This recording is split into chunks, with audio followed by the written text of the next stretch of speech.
I'm going to be ranking the top 10 best small forwards right now in the NBA. At number 10, we do have Andrew Wiggins from the Golden State Warriors, and it may come as a huge surprise to a lot of people to have Andrew Wiggins in that top 10 small forward range, but he's having another great year just like he did back in 2022, and that's what it's looking like for Andrew Wiggins, that he's getting back to being the second best player on a championship team. You guys got to remember in 2022 when the Warriors won the chip, Andrew Wiggins was their second best player, and he's having a very similar year to that. He's playing great defense. He's finally looking energized on that side of the ball, and he's being extremely efficient from three, shooting over 43%. Now at number 9 is OG Anunoby from the New York Knicks, and I'm a huge OG Anunoby stan. I absolutely love his game when he was on the Raptors, and now that he's on the Knicks, I just love watching OG play. I think he's one of the best point of attack defenders in the entire NBA.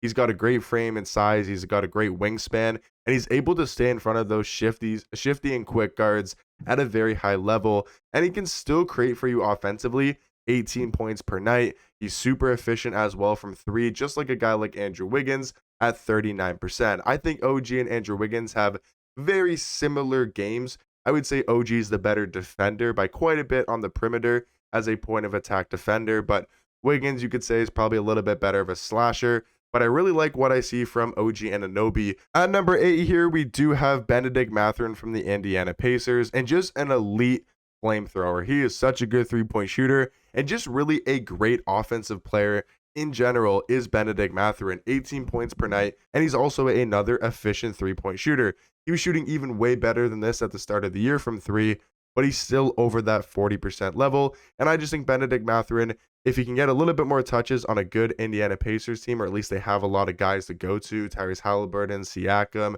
even a guy like Miles Turner, there's not too many shots to go around for Bennedict Mathurin, but I love his play, and I think he's had a breakout year on the Indiana Pacers. Now at number 7, we do have DeMar DeRozan from the Sacramento Kings, and we get up there in the points per game total. We're now looking at 23 points per game for DeMar DeRozan, and I think he's been a solid addition for the Kings. Now, has it really resulted in great wins for the Kings? Definitely not. They haven't looked too great, but I still think DeMar is a great player. I still think he's the 7th best small forward in the NBA. He was shooting over 40% from three earlier this season, and I would have put him probably as a top 5 small forward. But the fact that that's come down to now 29% from three, and we know DeMar DeRozan isn't a good three-point shooter, it really is hard to put him still in those top 5 conversations. I think number 7 is a fair spot for him. We know DeMar is one of the best, maybe even the best mid-range shooter in the entire NBA. At number 6 here is Jimmy Butler from the Miami Heat, and Jimmy was a hard one to rank because it's Jimmy Butler. Does it sound weird to say Jimmy Butler's not a top 5 small forward in the NBA? It does, but he really hasn't had a great season. He started to pick it up slowly here over the past week or two. He's now up to 19 points per game, but the main thing about Jimmy Butler is that three-point efficiency. He was down below 20%. I believe it was 18 or 19% from three for the first week or two in the NBA, maybe even longer. But now he's up to 36%. He's not taking a ton. He only takes about 1.5 threes per game. So not on high volume, but at least the three-point shot looks there for Jimmy. He started to have a lot better of games, like I said, kind of over that past week or two. Now getting into my top 5 small forwards right now in the NBA. At number 5, I do have Brandon Ingram from the New Orleans Pelicans, and a horrible year for the Pelicans. I mean, their season is completely over with Zion being injured, with DeJounte Murray missing like the first month or so.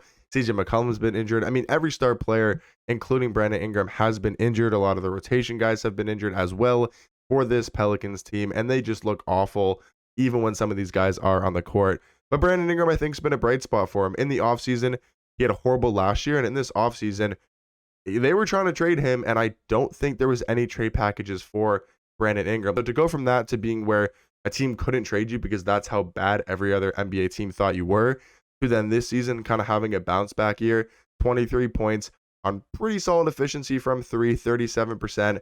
I believe he was shooting 40% earlier this season, so it's kind of dropped down a bit. Now at number 4 here is Jalen Williams from the OKC Thunder, and I think J-Dub is probably one of the best glue guys in the entire NBA, similarly to Derek White as a glue guy or an Aaron Gordon. these guys aren't the superstars of the team. And a lot of these teams, like the Celtics, the Thunder, and the Nuggets, are some of the best teams in the NBA. And these guys don't get talked about a ton alongside Shea, Jokic, Tatum, Jaylen Brown, whatever. But they are super important and valuable players to championship level teams. And I think J-Dub fits that bill perfectly. He's an efficient player all around. Over 50% from the field, almost 40% from three. He's at 39%. He can shoot the free throw easily, also pretty decently at 80%. And he's going to score the ball for you, play elite level defense. I feel like he's one of the best wing guard defenders pretty much in the entire NBA. He's such a versatile player.